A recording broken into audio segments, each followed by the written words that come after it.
আজ রবিবার মানেই ছুটির দিন, আর জলখাবারটাও একদম জমজমাটি করার দিন। পাড়ার কাকুদের মুখে শুনলাম চুচুড়া সান্ডেসার তলায় এক মেলা বসেছে। সেই মেলায় দোকান এসেছে, ওনারা সকাল সকাল এরকম গরম গরম কচুরি ভাজেন। ব্যাস, কথাটা যেই আমার কানে এসেছে, বাবাকে পাকড়াও করে নিলাম ছুটতে ওই দোকানের উদ্দেশ্যে। গিয়ে দেখি, ও মা, কি সুন্দর গরম গরম ফুলকো ফুলকো কচুরি ভেজেছে, আর তার সাথে আবার এত সুন্দর তরকারি করছে যেন স্মেলটা শুকেই ওখানেই অর্ধেক আমার খাওয়া হয়ে যাবে এমনটা মনে হচ্ছে। তার সঙ্গে আবার গরম গরম জিলিপিও ছিল।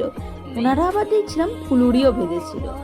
তাই আর বেশি দেরি না করলে কাকুকে বললাম চট করে 10টা প্যাক করে দিতে। আর বাড়ি এসেই এত সুন্দর ব্রেকফাস্টটা যে আমার কপালে আজ ভগবান লিখেছিল কে জানতো।